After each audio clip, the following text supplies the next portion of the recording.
تلاوت ہوتی ہے وہاں فقر و فاقہ نہیں آتا. ایک مرتبہ روزانہ پابندی کے ساتھ اگر عشاء کے بعد کوئی اس کی تلاوت کرتا رہے اس گھر میں کبھی فقر و فاقہ نہیں آئے گا. کہ اگر میاں بیوی میں ناچاقی ہے یا دو افراد ایسے ہیں جن کے اندر صلح اور اتحاد ہونا ضروری ہے، ایسے دو مومن جو آپس میں ایک دوسرے سے ناراض ہیں، تو 21 مرتبہ سورۃ مزمل کی تلاوت کر کے کسی میٹھی چیز پہ یا کھانے پینے کی کسی بھی چیز پہ دم کر کے دونوں کو کھلا دیں. اللہ تبارک و تعالی دونوں میں صلح اور آشتی. خاندانوں میں گھروں میں ایسے احوال پیدا ہوتے ہیں. ہاں اگر گھر کے اندر جو ہے پورے خاندان میں بہن بھائیوں میں بھی اگر ایسی صورتحال ہے، سورۃ مزمل 21 مرتبہ پڑھ کے جو ہے وہ میٹھی چیز پہ دم کر کے سب کو کھلائے. روزانہ اس کا معمول بنا لیں کہ گھر میں پڑھ کے دم کریں. 20 آیتوں کی یہ صورت ہے اور 21 مرتبہ کوئی زیادہ نہیں ہے. اور خواتین کو تو عام طور پہ 11 مرتبہ پڑھنے کی ویسی عادت ہے، تو 21 مرتبہ روز کرتے ہیں تو انشاءاللہ پورے خاندان میں جوڑ رہے گا. نہ بھائی سے لڑے گا، نہ بہن کی دشمن ہوگی. تو انشاءاللہ زبردست اس کے اندر تاثیر.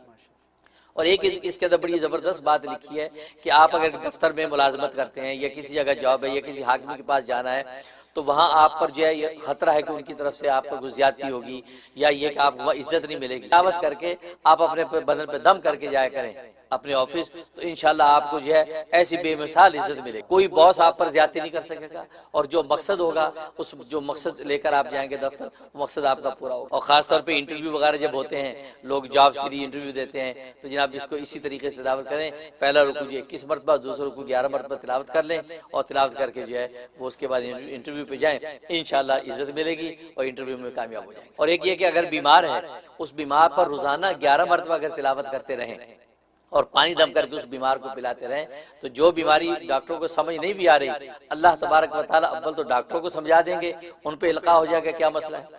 ورنہ جو ہے اللہ تبارک و تعالیٰ خود اول تو براہ راست جو ہے اس پانی دم کیے ہوئے سے اس کو شفا دے دیں. بڑا بینیفٹ ہے. ظاہر ہے آج کل بیماریاں ایسی ہوتی ہیں تشخیص صحیح نہیں ہو پاتی، یا تشخیص ابھی ہو رہی ہے، تشخیص کے پروسیس میں ہفتوں مہینوں لگ رہے ہیں. دوران میں مریض کیا کرے گا؟ یہ تلاوت شروع کر دیں، اللہ تبارک و تعالیٰ اس کو صحت و عافیت دے دیں گے. اور ایک یہ کہ 11 مرتبہ روزانہ اگر اس کی تلاوت گھر میں رکھی جائے اور تمام طرح کی خیر و برکت کے حصول کے لیے، ہر طرح کی مصیبت و آفتوں کے دفع کرنے کے لیے. ویسے تو 40 مرتبہ کا ہے وہ روز کا، لیکن 40 مرتبہ کرنا مشکل ہے، تو 11 مرتبہ روزانہ اس کی تلاوت کا اہتمام کریں تو ہر طرح کے مصائب سے حفاظت رہے گی. جو مصیبتیں آئی ہوئی ہیں وہ دفع ہو جائیں گی اور آئندہ کے لیے اللہ تبارک و تعالیٰ دین دنیا کی خیریت فوائد ہیں. اور یہ عجیب صورت اس کے بہت فضائل فوائد ہیں، گویا کہ موٹے ہی میں نے بتا دیے ہیں. کہ پانی دم کر لیں، اس پانی کو پودوں میں ڈالیں یہ تصور کر کے کہ اس کا اثر اللہ تبارک و تعالیٰ اس مطلوبہ شخص کو پہنچا. اگر یہ بھی ممکن نہیں تو پھر تصور میں اس کو لا کے اس کے اوپر دم کر. اس کا مطلب ہے کہ یہ شخص پہلے تہجد گزار تھا، اب تہجد میں غفلت کرنے گویا کہ اس کو یہ سبق ہے اور یہ اس کو گویا کہ درس ہے کہ یہ دوبارہ تہجد کی پابندی شروع کر دے، اور جو خیر و برکت اس تہجد میں سے اس کو حاصل ہو رہی تھی وہ دوبارہ شروع. اور ایک مطلب یہ کہ اللہ تبارک و تعالیٰ جو ہے اس کو ولایت و معرفت اس پر آسان کریں گے اگر یہ سچی نیت سے نیک اعمال کی پابندی اور اللہ تبارک و تعالیٰ کو تلاش کرنے کی کوشش کرے گا.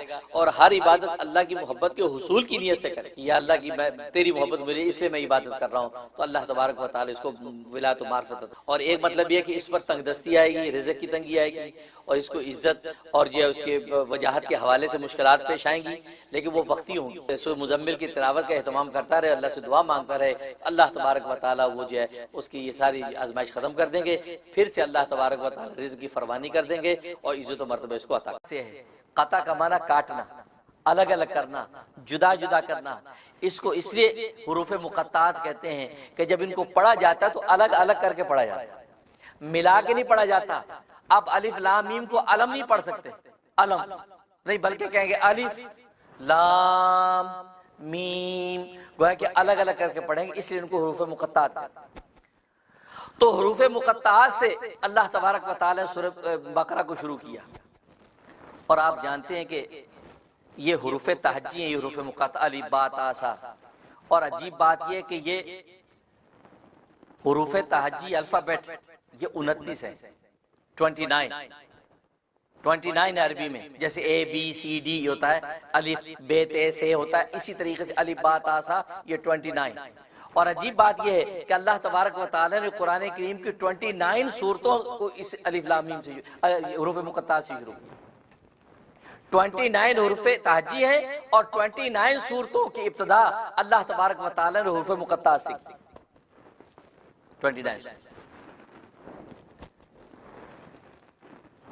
تو سوال یہ ہوا کہ یہ الف لام میم اس کی حقیقت ہے کیا؟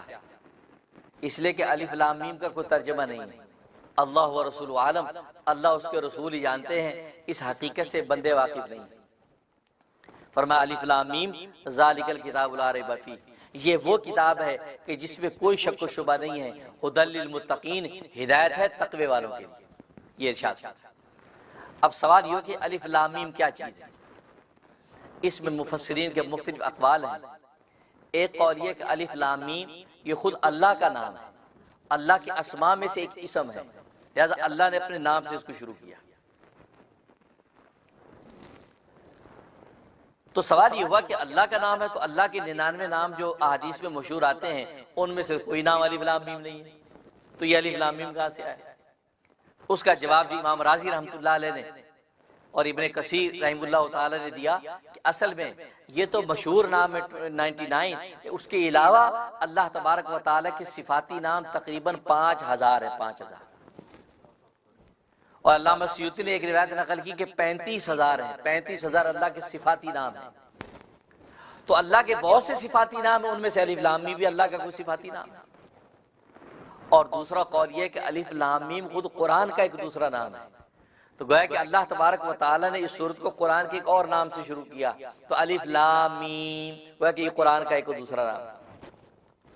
اور ایک قول یہ ہے کہ الف لام میم اصل میں اس سورت کا ایک دوسرا نام ہے، اس کا ایک نام تو سورۃ بقرہ ہے اور دوسرا نام اس کا الف لام میم ہے، تو گویا کہ الف لام میم جو اس سورت کا ایک دوسرا نام ہے، اللہ تبارک و تعالی نے اس نام سے شروع کیا۔ اب رہا یہ سوال کہ اس کا ترجمہ کیا، الف لام کا معنی کیا ہے؟ الف لام میم کا معنی کیا ہے؟ اس میں دو قول ہیں۔ جمہور مفسرین فرماتے ہیں کہ اس کا معنی اللہ و رسول عالم، اس لیے کہ الف لام میم یہ اللہ اور اس کے رسول کے درمیان ایک راز کی بات ہے، ایک رمز ہے، ایک لاڈ اور پیار کے ساتھ ایک پکار ہے کہ جو اللہ تبارک و تعالیٰ اپنے پیارے نبی کو پکارتے ہیں، ان کے درمیان ایک راز کی بات، سر بین اللہ و بین رسولہ، اللہ اس کے رسول کے درمیان ایک راز کی بات ہے، اس کا معنی کوئی نہیں جانتا۔ اس لیے آپ نے دیکھا کہ اس کا معنی کہیں بھی نہیں لکھا ہوتا، الف لام میم ہی نیچے لکھا ہوتا ہے، حامیم کاف ہا یا عین صاد عین میم عین سین قاف، تو یہ سب جو ہے حروف مقطعات، اس کا معنی اللہ و رسول عالم، یہ اللہ اس کے رسول کے درمیان ایک راز کی بات ہے۔ دوسرے بعض مفسرین فرماتے ہیں نہیں، اس کا معنی ہے اصل میں یہ الف لام میم یہ اللہ تبارک و تعالی کے نام کا مخفف ہے۔ جیسے میں نے بتایا تھا کہ بعض تو کہتے ہیں یہ خود اللہ کا نام ہے الف لام میم، وہ کہتے ہیں بعینی الف لام میم اللہ کا ایک نام۔ دوسرے بعض مفسرین فرماتے نہیں، الف لام میم بعینی اللہ کا نام نہیں، ہاں اللہ کے ناموں کا مخفف ہے، اللہ کے بعد ناموں کا پہلا حرف لے لیا، لہذا الف سے یہ آلاء اللہ، اللہ تبارک و تعالیٰ کے نعمتیں، لام سے لطف اللہ، اللہ تبارک و تعالیٰ کا لطف و کرم، اور میم سے ملک اللہ، اللہ تبارک و تعالیٰ کی بادشاہی۔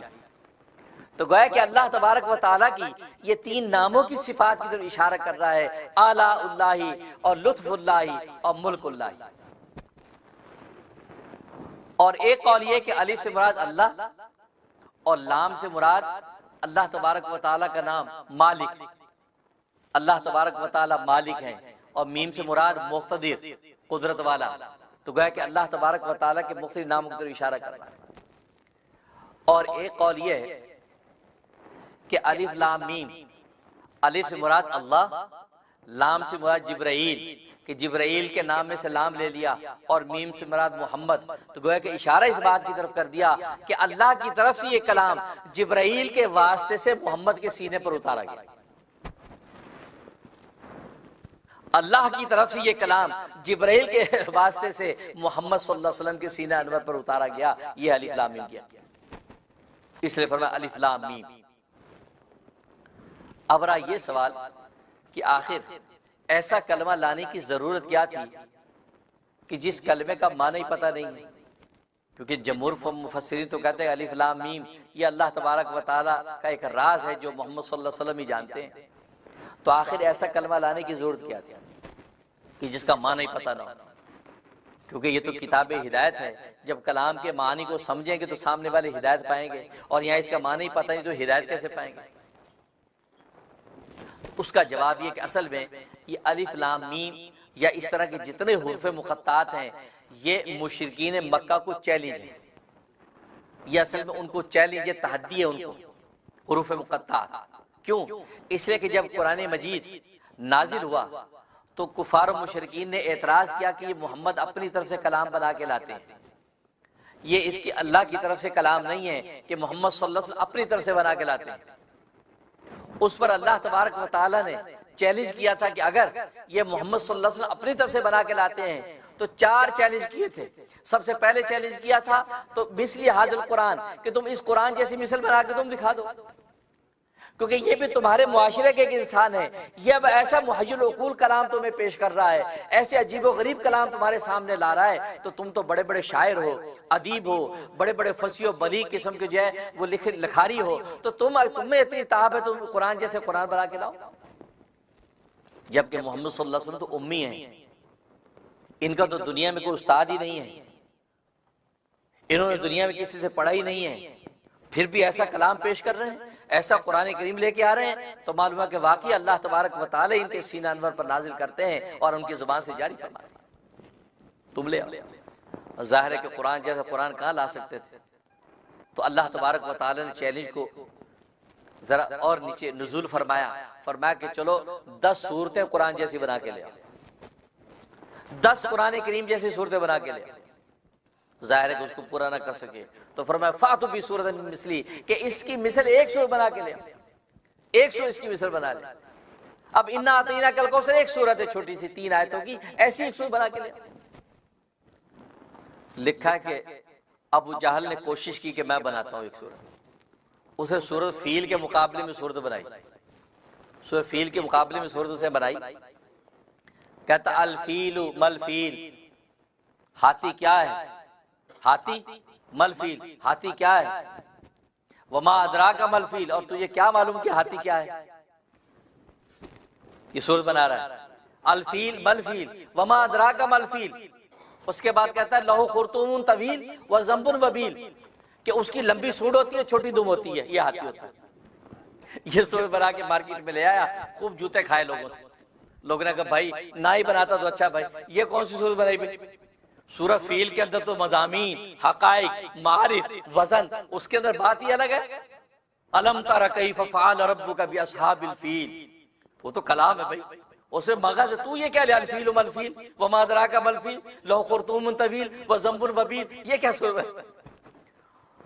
تو معلوم یہ کہ قرآن کریم کے چیلنج کو پورا نہیں کر سکے، یہاں تک کہ اللہ تبارک و تعالیٰ فرمایا فَلْيَأْتُ بِحَدِيثٍ مِثْلِهِ، کہ اس جیسی ایک آیت ہی بنا کے دے، صورت نہیں بنا سکتے، ایک آیت ہی بنا کے دے دو۔